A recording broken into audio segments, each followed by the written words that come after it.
सबसे पहले आपको बताएंगे पेशावर हाई कोर्ट ने गवर्नर खैबर पख्तूनख्वा फैसल करीम कुंडी को बुध की शाम 4 बजे नए वजीर आला सुहेल आफरीदी से हलफ लेने की हिदायत कर दी। फैसले में यह भी कह दिया कि अगर गवर्नर दस्तयाब ना हो तो खैबर पख्तूनख्वा असम्बली के स्पीकर नए वजीर आला से हलफ लें। तहरीक इंसाफ ने पेशावर हाई कोर्ट में दरख्वास्त दायर करके कहा था कि अली अमीन मुस्ताफी हो चुके, सुहेल आफरीदी वजीर आला बन चुके, गवर्नर फिर भी उनसे हलफ नहीं ले रहे। KPK असम्बली के अपोजिशन अरकान ने अदालत के सामने मौक़िफ़ इख्तियार किया कि अली अमीन का इस्तीफ़ा मंजूर नहीं हुआ तो नया वज़ीर आला मुंतखब कैसे हो सकता है। गवर्नर ने भी यही मौक़िफ़ अपनाया। अदालत ने तरफ़ैन के दलाल के बाद नए वज़ीर आला से हलफ लेने का फैसला सुना दिया। PTI ने फैसला इंसाफ की फतह करार दिया। चेयरमैन पीपल्स पार्टी बिलावल भुट्टो जरदारी ने कराची में तकरीब से खिताब के दौरान सामने शुरका में बैठे गवर्नर KP फैसल करीम कुंडी को फौरी पेशावर पहुँचने और अदालती हुक्म पर अमल दरामद की हिदायत की। गवर्नर साहब, आपको मेरे ख्याल में पख्तूनख्वा पहुंचना चाहिए। चेयरमैन पीपल्स पार्टी बिलावल भुट्टो जरदारी ने गवर्नर KP की फैसल करीम कुंडी को हिदायत की है कि वो फौरी तौर पर पेशावर पहुंचें और सूबे के 9 मुंतखब वज़ीर आला के हल्फ से मुताल्लिक अदालती फैसले पर अमल करें। वो आर्ट्स काउंसिल कराची में मियां रज़ा रब्बानी की किताब द स्माइल स्नैचर की तकरीब रुनुमाई से खिताब कर रहे थे। मैं चीफ मिनिस्टर सिंध साहब से रिक्वेस्ट करता हूं कि आप अपना जहाज गवर्नर साहब को दे दें ताकि गवर्नर साहब जो है वो पख्तूनख्वा पहुंच के आइन और कानून के मुताबिक अपना जिम्मेदारी ज़रूर पूरा करेगा। जो भी अदालत का हुक्म होगा उस पर अमल दरामद ज़रूर करेगा। बिलावल भुट्टो ने अपनी किताब गजा के बच्चों के नाम मंसूब करने पर रज़ा रब्बानी को खराज तहसीन पेश किया। कहा कि दुनिया को अब देखना होगा कि गजा अमन मुआहदा दोबारा ना टूटे। मैं हुकूमत वक्त का खारजा पॉलिसी को ख़ास तौर पे, और कल आपने देखा होगा कि वज़ीर आज़म साहब भी वहाँ मौजूद था और ख़ास तौर पे डोनाल्ड ट्रंप साहब ने, सदर ट्रंप ने हमारा वज़ीर आज़म साहब को दावत दी कि वो खिताब करे और मेरा ख्याल में पूरा मुल्क ने उस तकरीर को सुना होगा और पसंद भी आया होगा। तारीख़ में हमने देखा है कि अगर किसी ममालिक ने तारीख़ का सबसे ज़्यादा सीज़ फायर्स तोड़े हैं तो वो भी ये ज़ायनिस्ट रेजीम रहा है। बिलावल भुट्टो ने सिंध में अपने तरक्याती कामों का हवाला देते हुए कहा कि हमारा मुकाबला किसी सूबे या शहर से नहीं, हम तो दुनिया से मुकाबला करने वाले हैं। कैमरामैन तलहा खान के साथ राना जावेद, जियो न्यूज़, कराची। वज़ीर आला खैबर पख्तूनख्वा की तब्दीली के बाद CM हाउस के अहम अफसरान को ओहदों से फारिग कर दिया गया। वज़ीर आला के chief security officer, principal secretary और PSO 1 को ओहदे से हटा दिया गया। बात करेंगे नुमाइंदा जियो न्यूज़ अबूबकर सिद्दीक से। अबूबकर, क्यों इन अहम अफसरान को हटाया गया है इन ओहदों से, और इन ओहदों पर क्या किसी और को तैनात किया गया है?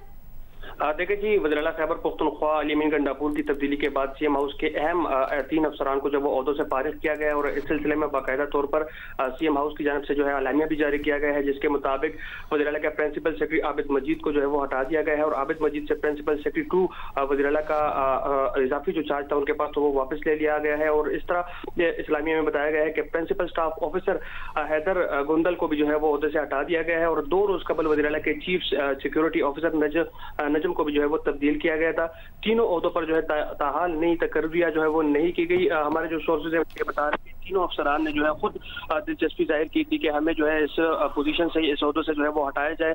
जो CSO है वज़ीर आला के, उन्होंने एक दरखास्त जो है वो IG साहब को लिखी थी कि मुझे जो है इस पोजीशन से हटा दिया जाए। इस तरह जो 2 दीगर अफसरान है उन्होंने भी जो है ख्वाहिश जाहिर की थी और चीफ सेक्रेटरी को उन्होंने इन्फॉर्म किया था इस हवाले से कि हमें जो है यहाँ से तब्दील किया जाए, जिस पर जो है आज CM सेक्रेटेरिएट की जानब से जो है बाकायदा तौर पर अलामिया जारी कर दिया गया है और 2 जो अफसरान है प्रिंसिपल सेक्रेटरी और PSO उनको आज हटा दिया गया है, जबकि जो CSO थे तो 2 दिन तकरीबन 2 दिन कबल इनको ओहदे से हटाने के हवाले से जो है अलामिया बाकायदा तौर पर सेंट्रल पुलिस ऑफिस की जानब से जारी किया गया था।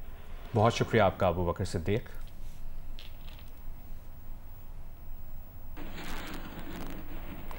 खैबर पख्तूनख्वा में अली अमीन गंडापुर के इस्तीफे और नए वज़ीर आला की हलफ बर्दारी न होने से सरकारी अमूर ठप हो गए। वज़ीर आला सेक्रेटेरिएट में काम रुक गया। सूबाई वज़रा, मुशीर और मुआवनीन दफातर नहीं आ रहे। महकमा खजाना की जानिब से महकमों को तरक्याती मनसूबों की दूसरी सहमाही के फंड्स जारी न हो सके। अली अमीन गंडापुर ने कबायली असलाह के लिए 12 अरब रुपए जारी करने की हिदायत की थी, वो भी अब तक जारी न हो सके। पेशावर हाई कोर्ट ने अली अमीन गंडापुर की बैरून मुल्क सफर पर पाबंदी के खिलाफ दरखास्त पर वफाकी हुकूमत और वजारत दाखिला से 14 दिन में रिपोर्ट तलब कर ली। अली अमीन गंडापुर के वकील ने अदालत से कहा कि अली अमीन बैरून मुल्क जाना चाहते हैं, लेकिन उनका नाम PCL, PNIL और ECL में है। जस्टिस सैयद अरशद अली ने कहा कि दरखास्त गुजार पहले यहाँ के काम तो खत्म करें, फिर बैरून मुल्क जाएं। जस्टिस वकार बोले, अभी तो उनका इस्तीफा मंजूर भी नहीं हुआ है।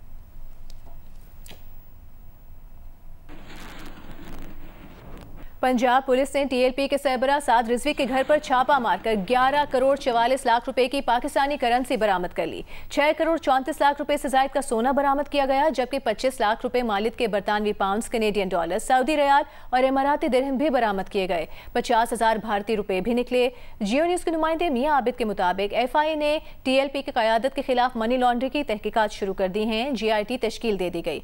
नेशनल साइबर क्राइम एजेंसी ने TLP के हवाले से सोशल मीडिया पर फैली खबरों पर कार्रवाई शुरू कर दी। अवाम से गैर मुसद्दिका वीडियोस या क्लिप्स शेयर या फॉरवर्ड करने पर एहतियात करने की अपील भी की है। सिक्योरिटी इदारों ने 12 और 13 अक्टूबर की रात पुरतशद्दुद एहतजाज और पुलिस पर हमलों के बाद फरार होने वाले साद रिजवी और अनस रिजवी का पता लगा लिया। जल्द गिरफ्तारी का इम्कान है। जराए ने कहा है कि अगर दोनों रहनुमाओं के जख्मी होने की खबर दुरुस्त है तो उन्हें चाहिए कि वो फौरी गिरफ्तारी दें ताकि उनका इलाज कराया जा सके। साद रिजवी समेत TLP की क़यादत पर इंसदाद दहशतगर्दी की दफात के तहत मुख्तलिफ शहरों में मुकदमात दर्ज कर लिए गए हैं।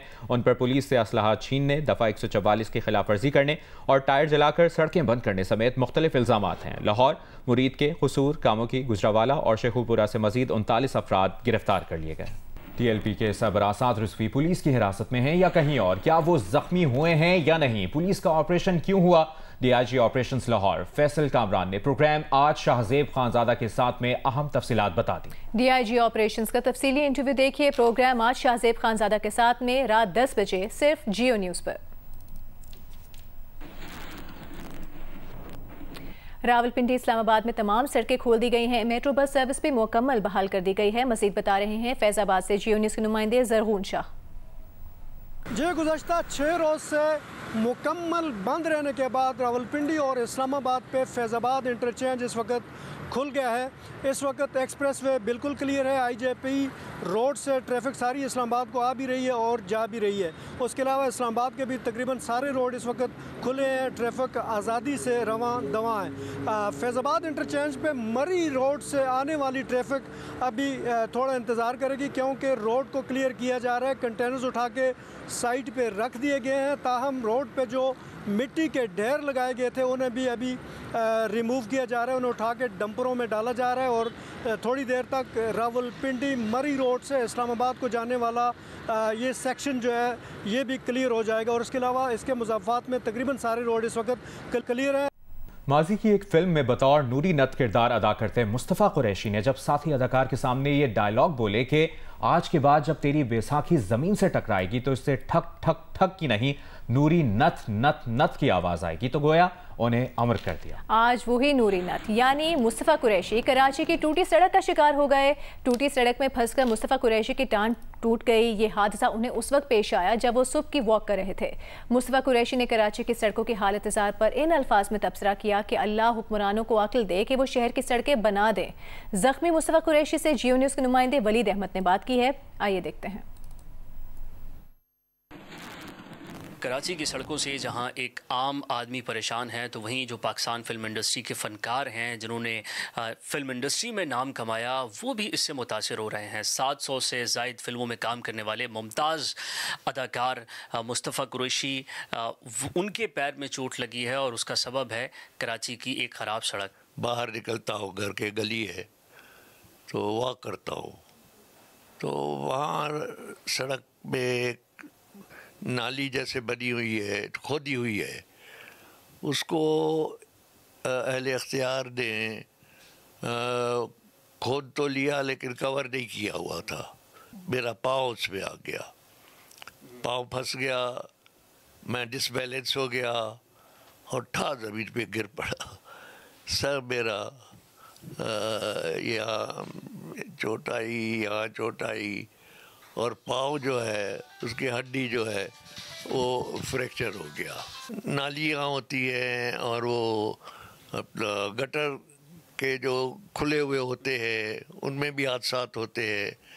तो ये तमाम चीज़ें जो है ये ज़ाहिर है हुकूमत की ज़िम्मेदारी है, इस पे ध्यान दे। और बजट तो बहुत होता है, इसको ठीक करे। आपको बताएंगे अगस्त की फ्यूल प्राइस एडजस्टमेंट के तहत मुल्क भर के लिए बिजली 8 पैसे फी यूनिट महंगी कर दी गई। सार्फिन पर जीएसटी समेत 1 अरब 27 करोड़ रुपए का इजाफी बोझ पड़ेगा। नेपरा ने नोटिफिकेशन जारी कर दिया, इतलाक के इलेक्ट्रिक पर भी होगा।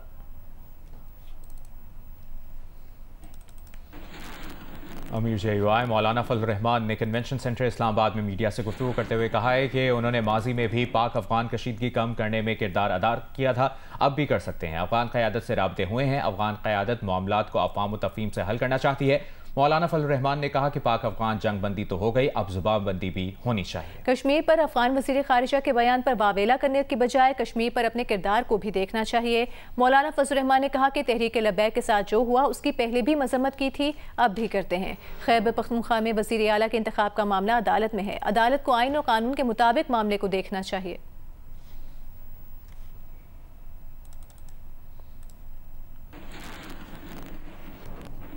तहरीक इंसाफ के सेनेटर बैरिस्टर अली जफर ने गजा मुआहदे पर बिलावल भुट्टो जरदारी के खदशात से इत्तेफाक किया है। जियो न्यूज़ के प्रोग्राम कैपिटल टॉक में बात करते हुए उन्होंने कहा कि इसराइल का माजी का रिकॉर्ड अच्छा नहीं है, खदशा है कि वो अपनी यरगमालियों की रिहाई के बाद हमला कर सकता है। वज़ीर मुमलिकत बैरिस्टर अकील मलिक ने कहा कि सीज़ फायर के बाद कैदियों की वापसी शुरू हो चुकी, अब मुआहदा कब तक चलता है ये देखना होगा। बिलावल साहब कह रहे हैं खदशा है कि इजराइल पहले भी धोखा करता रहा है, कहीं दोबारा धोखा ना कर दे। ये बड़ा चांस तो इसका बहुत ज़्यादा है। खदशा ये है कि जब ये हॉस्टेजेस कम्प्लीटली हो जाएं तो फिर दोबारा से इजराइल हमले शुरू कर दे और वही कत्लो गारत शुरू कर दे गाज़ा में जो पहले कर रहा था। क्योंकि इजराइल जो है वो एक ऐसा मुल्क है जो कि ना मुआहदों में यकीन रखता है, ना बैनुल-अक़वामी कानून कवानीन में यकीन रखता है, ना इंसानियत में यकीन रखता है। और इसलिए मुझे कोई परेशानी तो ज़रूर होगी, लेकिन हैरानगी नहीं होगी अगर इस मुआहदे को इसकी खिलाफ वर्जी करे इजराइल। जो विजन था इस पूरे मामले का यही था कि जो हमने इन चीज़ इन्विजिज की थी, हमने कहा कि ये जेनोसाइड जो है, कत्लो गारत जो है, खून रेजी जो ये ख़त्म होनी चाहिए, फिलफौर बंद होनी चाहिए। और जो दोनों इतराफ़ से जो हॉस्टेजेस थे और बिलखसूस हमारे फ़लस्तीनी जो बहन भाई थे जो अपनी फैमिली से जुदा थे, वो हॉस्टेजेस वहाँ पे गए, वापसी उनकी हुई और वो हो रही है। Whether this agreement will be holding that lasting peace और नॉट, अब ये कितना अरसा चलेगा, हमारी तो कोशिश और ख्वाहिश इसीलिए है कि ये एवर लास्टिंग पीस की तरफ जाए। नोबेल इनाम याफ्ता मलाला यूसुफ़ज़ई ने कहा है कि ऑक्सफोर्ड यूनिवर्सिटी में पढ़ाई के दिनों में जब उन्होंने दोस्तों के साथ वीड का नशा किया तो गोया वो यकायक लंदन से वापस स्वात पहुंच गई थीं। यूं लगा जैसे दोबारा 15 बरस की हो गई। तालिबान हमले की याद ताज़ा हो गई। बरतानवी रोजनामे को इंटरव्यू में मलाला ने कहा उन्हें लगता था वो सब भूल चुकी हैं, लेकिन नशा करते ही सब आंखों के सामने आ गया। स्कूल बस, मुसल्ला शख्स और हर तरफ खून ही खून। मलाला ने बताया कि दोस्तों ने उन्हें एक कमरे में पहुंचा दिया जहां उन पर वहशत का दौरा पड़ा, उल्टियां हुई। दोस्त अनीसा ने अस्पताल जाने से मना किया कि खून में नशे का असर बाकी रहता है। वो सारी रात इस डर से नहीं सोई कि दोबारा शायद जिंदा उठ ही ना सकें। कोयटा में सर्द हवाएं चलते ही सुई गैस के प्रेशर में कमी आ गई। लोड मैनेजमेंट सिस्टम के तहत रात 10 बजे से सुबह 5 बजे तक गैस बंद की जा रही है। कोयटा में रात का दर्जा हरारत 13 डिग्री तक गिर जाता है। दिन में सुई गैस के कम प्रेशर के बायस लोगों के लिए खाना पकाना मुश्किल हो चुका है।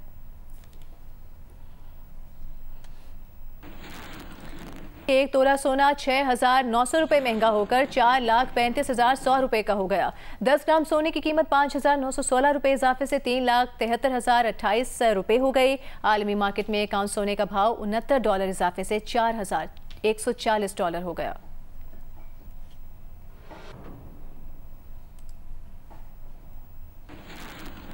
IMF ने वर्ल्ड इकोनॉमिक आउटलुक रिपोर्ट जारी कर दी। बैनुल-अक़वामी मालियाती फंड ने इस साल पाकिस्तान की मौशी नमू 3.6% रहने का इम्कान जाहिर किया है। गुज़श्ता माली साल पाकिस्तान में मुआशी तरक्की की रफ्तार 2.7% थी।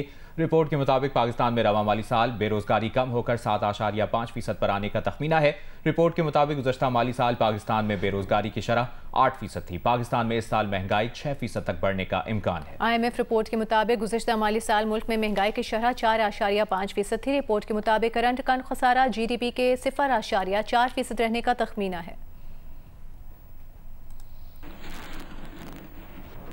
जिला कुरम के इलाका तोरावड़ी में कोयले की कान से 6 मजदूरों की लाशें निकाली गईं। ये कानकन 4 दिन कबल कान बैठने से फंस गए थे। कान में पानी भरने से रेस्क्यू कार्रवाई में ताखीर हुई।